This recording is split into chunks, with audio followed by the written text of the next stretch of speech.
bonjour à toi, bienvenue dans cette nouvelle vidéo. Aujourd'hui on va travailler sur le chapitre 1, les diagrammes 6ML. Donc c'est un chapitre qui va s'inscrire dans les enseignements de I2D et de IT. Donc pour commencer, qu'est-ce que sont les diagrammes 6ML? Les diagrammes 6ML permettent en fait de décrire le fonctionnement schématique d'un système ou de décrire son utilisation. On va voir ça avec quelques exemples. On a par exemple le diagramme d'exigence. Le diagramme d'exigence, c'est qu'est-ce qui va exiger mon système pour pouvoir fonctionner correctement et répondre à son besoin. Donc là, on prend l'exemple du gyropode. Le gyropode, c'est un système qui doit être capable de mesurer les mouvements qu'on fait. Si jamais on se penche vers l'avant, le système va vers l'avant. Si on se penche vers l'arrière, le système va vers l'arrière. Donc on voit que l'exigence principale, donc qui est se déplacer sans effort, elle nécessite plusieurs branches. L'autonomie, stocker, restituer de l'énergie, consigne de direction.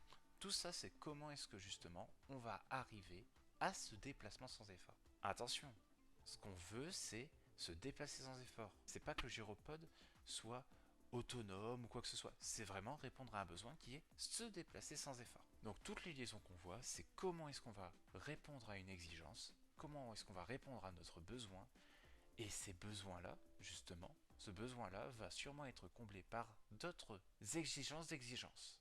C'est ce qu'on voit par exemple dans le bloc d'autonomie.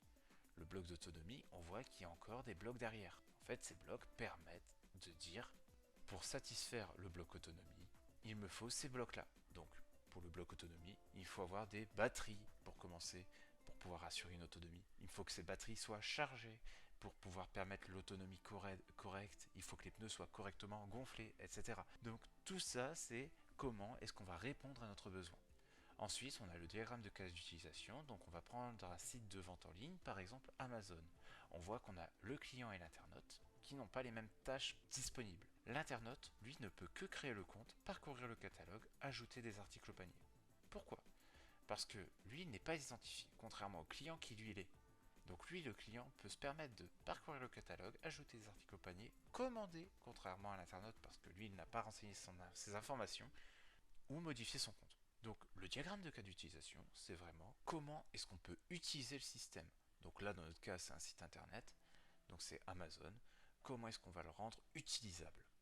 Ensuite, on a le diagramme de bloc. Donc le diagramme de bloc, c'est un diagramme qui permet en fait de décrire le fonctionnement physique d'un système. Donc prenons l'exemple de la lampe torche. La lampe torche, elle possède un corps, une tête. Qu'est-ce qu'on entend par corps et tête?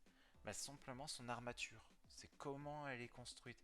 C'est le plastique qui va entourer, qui va représenter la coque de votre lampe torche. Elle va être constituée quoi aussi votre lampe torche?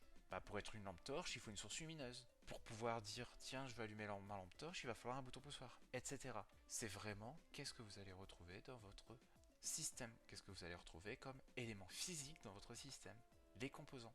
Enfin, on va avoir le diagramme de bloc interne. Donc le diagramme de bloc interne, la correspondance est sur une balance. Donc une petite balance pour peser des faibles pesages. Donc dans cette balance, on va avoir quoi? On va avoir une entrée tout en haut à gauche qui est l'aliment. Par exemple, l'aliment, je pesais de la farine. On va la poser dans un plateau.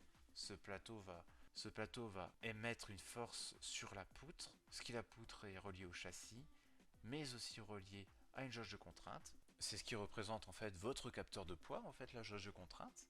C'est pour ça que vous voyez, il y a des traits rouges et des traits verts. Donc les traits verts, en fait, c'est les informations. Les traits rouges, par contre, ça, c'est ce qui n'est pas d'ordre informationnel. C'est vraiment en fait des actions qui se passent.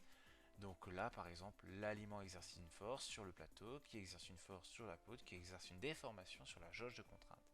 Pareil pour la pile. La pile, elle, ça va être de l'énergie électrique qu'elle va transmettre. C'est quelque chose qu'on ne peut pas voir en soi-même. C'est pas vraiment une information, l'énergie électrique. Du moins dans notre utilisation. Mais concrètement, la différence avec le diagramme de bloc qu'on a vu juste avant, c'est que là, on va rentrer vraiment dans le cœur d'un système, vraiment le démonter complètement pour voir les composants électriques, composants mécaniques qui vont vraiment apparaître dans votre système. Si je prends un autre exemple, je vais prendre l'exemple d'une voiture pour comparer les deux diagrammes. Le diagramme de bloc de votre voiture, le diagramme de bloc qui se trouve ici, ce serait par exemple dans le système j'aurais voiture. Mais du coup, votre diagramme de bloc serait constitué comment? On aurait la carrosserie en fait, on aurait le moteur, on aurait les roues, on aurait le réservoir pour l'essence, ça s'arrêterait là. Tandis que lorsqu'on va dans le diagramme de bloc interne, on se dirait par exemple, dans le moteur, on va avoir cet objet-là, cet objet-là, cet objet-là, donc des bielles, des manivelles, un vilebrequin, des soupapes, etc. Alors que dans le diagramme de bloc, est-ce que j'ai dit tout ça? Non, j'ai juste dit que dans la voiture, il y avait un moteur. Et c'était tout. Voilà. Donc, j'espère que cette vidéo vous aura plu, qu'elle vous aura été utile. Si vous avez des questions, n'hésitez pas à les faire paraître en commentaire.